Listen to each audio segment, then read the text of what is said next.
നമസ്കാരം, press line ന്യൂസിലേക്ക് സ്വാഗതം. മികച്ച അനുഭവം സമ്മാനിച്ച വർഷങ്ങൾക്ക് ശേഷം ജനങ്ങൾ ഏറ്റെടുത്തിരിക്കുകയാണ്.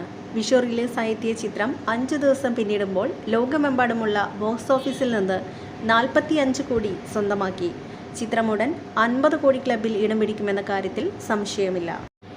PVRൽ വീണ്ടും പ്രദർശനം ആരംഭിച്ചതിന് ശേഷം മികച്ച കളക്ഷൻ എല്ലാ ചിത്രങ്ങൾക്കും ലഭിക്കുന്നുണ്ട്. കേരള ബോക്സ് ഓഫീസിൽ നിന്ന് 15.25 കോടിയിലധികം രൂപയാണ് ചിത്രം നേടിയത്.